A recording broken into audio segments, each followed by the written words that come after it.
Olá! Reeducação alimentar, adoção de exercícios físicos e atenção ao diagnóstico precoce. Esses são os principais fatores para se evitar a diabetes. Você já fez alguma vez o exame de glicemia? É importante estar atento à sua saúde. Sabe como tratar da diabetes? Aprenda como se prevenir dessa doença ou conviver com ela agora no Saiba Mais.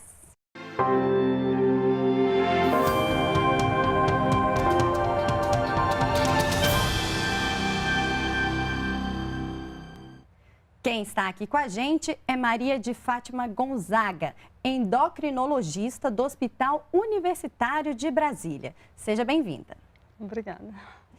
Bom, para a gente começar, Fátima, vamos entender primeiro o que é a diabetes. Bom, nós temos dentro do nosso abdômen um órgão que se chama pâncreas. Este órgão, ele secreta um hormônio chamado insulina. E qual é a função desse hormônio? É transportar a glicose para dentro das células do nosso corpo. E essas células, elas existem nos músculos, na gordura, em todos os órgãos. A partir do momento que a glicose entra dentro da célula, várias reações acontecem e isso é importante para a produção de energia. A energia que faz com que a gente caminhe, a gente converse, né? Então, o que acontece com o diabetes? O diabetes pode ser uma doença decorrente tanto de um comprometimento na produção do hormônio insulina pelo pâncreas, ou então porque existe uma dificuldade do hormônio insulina em transportar a glicose para dentro da célula. Diante de qualquer uma dessas situações, a glicose vai aumentar no sangue e o aumento da glicose no sangue é que dá o diagnóstico de diabetes. Bom, temos a pergunta da Denise Reis, de Brasília, enviada pelo nosso Facebook. Ela quer saber: quais os tipos de diabetes e qual o mais perigoso? Bom, Denise, quando a gente fala de diabetes, a gente tem que lembrar se ele é decorrente do comprometimento da secreção de insulina. Então, aí você vai ter o diabetes tipo 1, que acontece por causa de uma destruição das células produtoras de insulina. O próprio organismo do indivíduo produz anticorpos que levam à destruição dessas células beta. Outro tipo de diabetes é o causado pelo alcoolismo. Por quê? Porque o excesso de álcool também é tóxico para a célula produtora de insulina. O diabetes tipo 2 é o mais frequente. Na fase inicial e na fase intermediária, o órgão pâncreas, ele consegue secretar o hormônio insulina, só que ela tem dificuldade de jogar a glicose para dentro da célula. E isso faz com que a glicose aumente no sangue. Então, tanto no diabetes tipo 1, tanto no diabetes desencadeado pelo álcool, ou no diabetes tipo 2, a manifestação vai ser decorrente do excesso de glicose no sangue. E também existe a diabetes gestacional, né? O que acontece? Durante a gravidez, principalmente a partir do segundo e terceiro trimestre, a mulher aumenta a quantidade de gordura no corpo. Além disso, a placenta ela produz vários hormônios que são importantes para o avançar da gravidez, mas esses hormônios, eles têm uma ação que é uma ação de dificultar a entrada da glicose na célula. Por isso, a glicose pode aumentar no sangue. O que é recomendado? Como a prevalência de diabetes na gestação é elevada na nossa população, entre 24 e 28 semanas de gravidez, toda mulher deve se submeter a um exame denominado curva glicêmica para ver se ela tem diabetes gestacional e, nesse caso, ela ser tratada o mais precocemente possível. Quais os sintomas mais comuns dessa doença? Veja só, os sintomas, quando a glicose está um pouco alterada, eles são muito inespecíficos, são leves. Às vezes a pessoa sente cansaço, não são sintomas específicos e você só vai diagnosticar se fizer uma dosagem de glicose no sangue. A partir do momento que a glicose fique acima de 180 miligramas por decilitro, aí sim vem as manifestações mais clássicas. Por quê? Porque a glicose muito alta, ela vai ser levada para o rim e vai ser expelida na urina. E junto ela carrega água. Então, por isso, os pacientes falam que passam a urinar demais, acordar várias vezes à noite para fazer xixi. Em decorrência dessa perda de líquido, ele aumenta a vontade de ingerir água.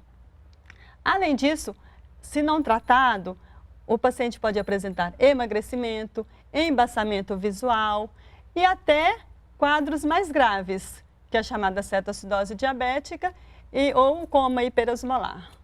A Denise também quer tirar outra dúvida. Por que quem tem diabetes sente muita vontade de comer doces? A questão do açúcar acaba sendo algo muito cultural na nossa sociedade, né? Então, o que acontece? Se a pessoa está com diabetes, pode ser que a sua glicose esteja aumentada no sangue, mas não esteja entrando adequadamente na célula, para que as reações sejam processadas e a pessoa tenha energia.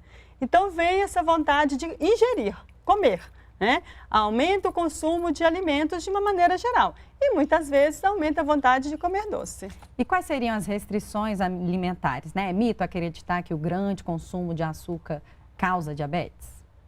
Veja só, o açúcar ou todo alimento que é industrializado, o açúcar, a farinha branca, eles são absorvidos muito rapidamente pelo nosso organismo. E o processo de digestão, ele é muito rápido.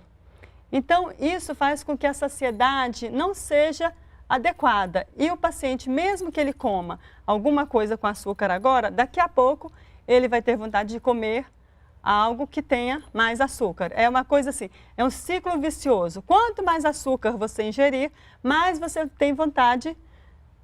E aí acaba que facilita o ganho de peso. Por isso, essa relação do açúcar com o aumento da gordura corporal e com o desencadeamento do diabetes. O André Micai, da Rádio Sorocaba, da cidade de Sorocaba, em São Paulo, nos enviou um questionamento. Vamos ver a seguir. Existe uma perspectiva diante da medicina para a cura definitiva da diabetes? Quando a gente fala de diabetes tipo 2, a gente está falando de uma doença que na maioria das vezes é prevenível. Então, ela está muito relacionada a hábitos alimentares e a pouca atividade física. Hoje se fala muito em prevenção. Por quê? Porque o número de casos de diabetes, a prevalência aumentou demais em todos os países do mundo.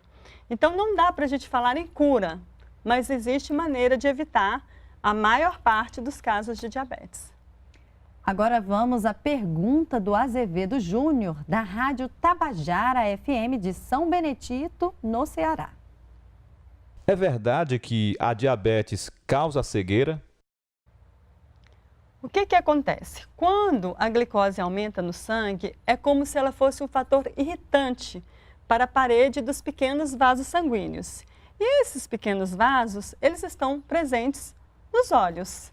Então, pode haver comprometimento e realmente o paciente evoluir com perda da visão se não houver controle adequado do diabetes. Então vamos falar desse controle, né? Como se prevenir, como controlar. Sim. Como a gente sabe que a maioria dos casos de diabetes estão relacionados à obesidade, é muito importante prevenir, evitar o excesso de peso. E como fazer isso?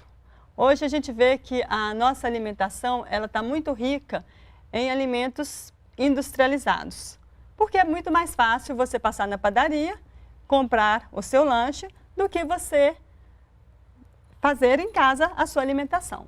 Então, como é que a gente vai prevenir diabetes? Se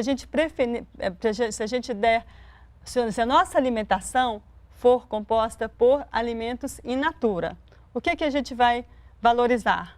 Frutas, vegetais, grãos, azeite de oliva, carne de ave, de peixe e evitar mesmo tudo que tem açúcar, bebidas adoçadas, sobremesas, carnes processadas. Considerar que esses alimentos não é que eles sejam proibidos, mas eles devem ser evitados. Então, eles devem ser consumidos em situações eventuais. Você vai para uma festa de aniversário, vai para o casamento de alguém, vai receber uma visita. Né? Então, isso não é uma coisa que aconteça todo dia. Agora, no dia a dia, a nossa alimentação deve ser o mais saudável possível. Existem alguns medicamentos que podem causar a diabetes? Existem medicamentos como os corticoides, por exemplo, que precisam ser usados por um longo período de tempo. Pessoas que usam imunossupressores para evitar a rejeição ao órgão transplantado, indivíduos que usam alguns medicamentos que inibem a multiplicação do vírus HIV, alguns antipsicóticos usados no tratamento de transtornos psiquiátricos graves, e lembrar que hormônios usados inadvertidamente, como o GH, o T3 e o cortisol, também podem causar diabetes. Muito obrigada pela presença, espero que volte sempre. Eu que agradeço e qualquer dúvida, existe o site da Associação Brasileira de Diabetes e da Sociedade Brasileira de Endocrinologia que pode ser consultado. E você, se tiver dúvidas ou quiser sugerir algum assunto, entre em contato com a gente pelo facebook.com/tvnbr, pelo Twitter, @tvnbr ou pelo nosso WhatsApp 61998602590. Obrigada por sua audiência e até a próxima!